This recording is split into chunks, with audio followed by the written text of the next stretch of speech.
Have you ever wondered what event marked the turning point in the American Civil War? It was the Battle of Gettysburg that unfolded over 3 sweltering summer days in July 1863. But before we delve into the battle's chaotic heart, let's take a step back. The year was 1863, 2 years into the Civil War, a conflict that would redefine the United States. It was a war of brother against brother, blue against gray, and at its heart a struggle for the soul of a nation divided over the question of slavery. The Union, led by President Abraham Lincoln, was fighting to preserve the Union and end slavery. The Confederates, on the other hand, were battling for what they saw as their rights and their way of life. The war had been a brutal and bloody affair, with neither side able to claim a decisive advantage. In the East, the Confederate Army, led by the brilliant and audacious General Robert E. Lee, had been scoring victories. Lee's army was bold, resilient, and battle-hardened. But the Union Army, under the leadership of General George Meade, was no less determined.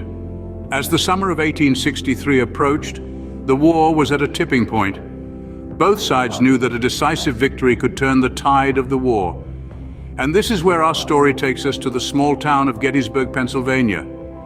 Gettysburg was not chosen for its strategic location or its military significance. It was chosen simply because it was where the roads led. 11 roads, in fact, all converging on this small town. It was the perfect place for 2 armies to stumble upon each other. Little did the residents of Gettysburg know that their town was about to become the stage for one of the most significant battles in American history. A battle that would decide the fate of a nation. As July 1863 approached, 2 great armies were about to converge on this small town, setting the stage for a historic clash. On July 1st, 1863, the first shots of the Battle of Gettysburg were fired. It was a day that would forever be etched in the annals of American history. The Union and Confederate armies, the 2 colossal forces of the American Civil War, were now locked in a bitter struggle that would determine the course of the war and, in many ways, the future of the nation. General George Meade, the newly appointed commander of the Union Army, was an astute strategist, a veteran with a keen understanding of the battlefield. He knew that the rolling hills and ridges of Gettysburg would provide him with a strong defensive position, a vital advantage in the impending conflict. On the other side, the Confederate Army, led by the legendary General Robert E. Lee, moved with a fierce determination. Lee, a man revered for his tactical brilliance, planned to engage the Union forces aggressively, believing that a decisive victory here could potentially end the war in favor of the Confederacy. As the battle commenced, the air filled with the deafening roars of cannons and the incessant clatter of musket fire. The Union forces, entrenched on Cemetery Hill and Culp's Hill, held their ground, repelling wave after wave of Confederate assaults.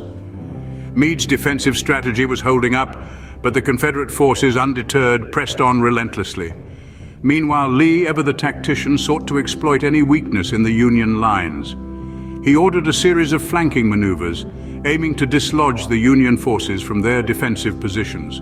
The battle raged on, a brutal chess match played out across the sprawling fields of Gettysburg. Day turned into night and then into day again. The second day of battle saw no let-up in the ferocity of the fighting. The Union and Confederate armies clashed with a grim resolve, each side determined to seize control of the battlefield. After 2 days of intense fighting, neither side had gained a clear advantage. The Battle of Gettysburg, one of the most monumental clashes in American history, was poised on a knife's edge, its outcome hanging in the balance. The third day of battle would prove decisive. As dawn broke on July 3, 1863, an eerie calm hung over Gettysburg. The air was heavy with anticipation, the silence only broken by the rustling of maps and the low murmur of battle plans being finalized. The Confederate Army, under the command of General Robert E. Lee, prepared for what would be known as Pickett's Charge. General Lee's strategy was bold, to say the least. He planned a direct assault on the center of the Union Army's line. This daring move was led by Major General George Pickett, whose division was the freshest in Lee's army.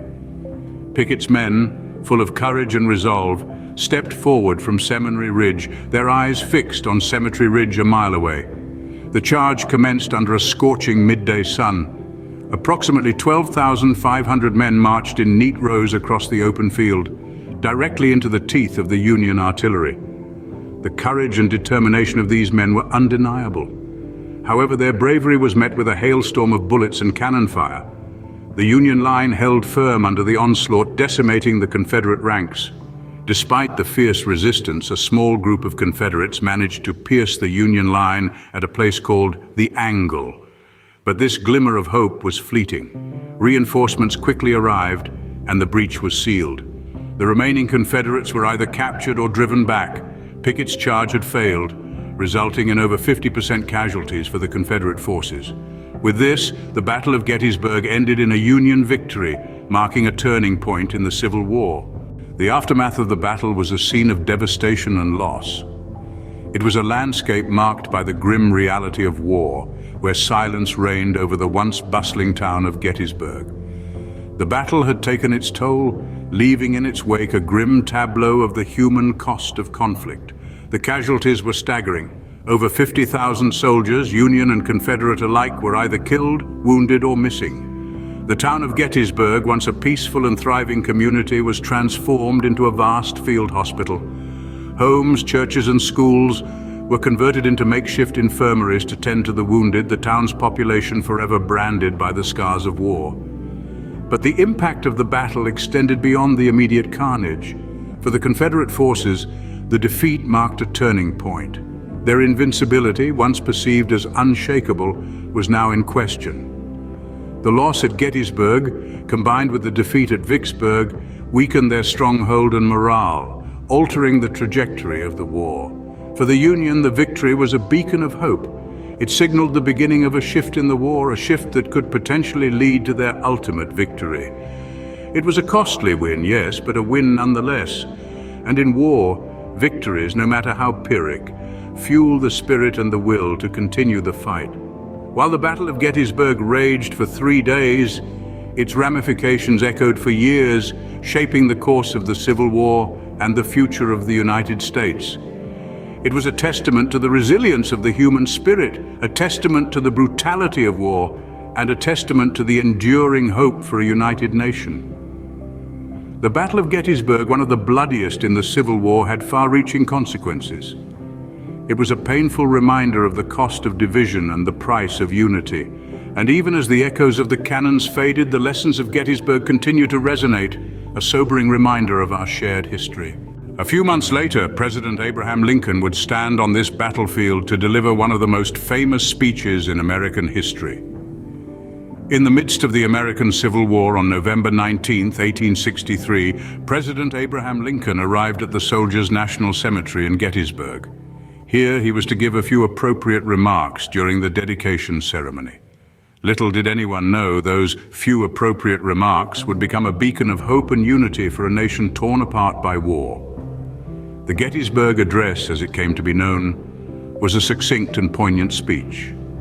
In just over 2 minutes, Lincoln encapsulated the essence of the American democratic experiment. He recalled the founding principles of the nation, conceived in liberty and dedicated to the proposition that all men are created equal. He then paid tribute to the soldiers who had given their lives on this battlefield, stating that the living could not consecrate nor hallow this ground. The brave men, living and dead, who had fought here had consecrated it far above our power to add or detract. Lincoln's words were a call to action. They were a plea to the American people to ensure that government of the people, by the people, for the people, shall not perish from the earth. It was a reminder of the great task remaining before the nation, that from these honored dead we take increased devotion to the cause for which they gave the last full measure of devotion. The Gettysburg Address has since become a cornerstone of American history and culture. It's a testament to the enduring ideals of equality and democracy, and a poignant reminder of the sacrifices made to uphold these principles. And so the Battle of Gettysburg, a turning point in the Civil War, became a symbol of national unity and the struggle for freedom.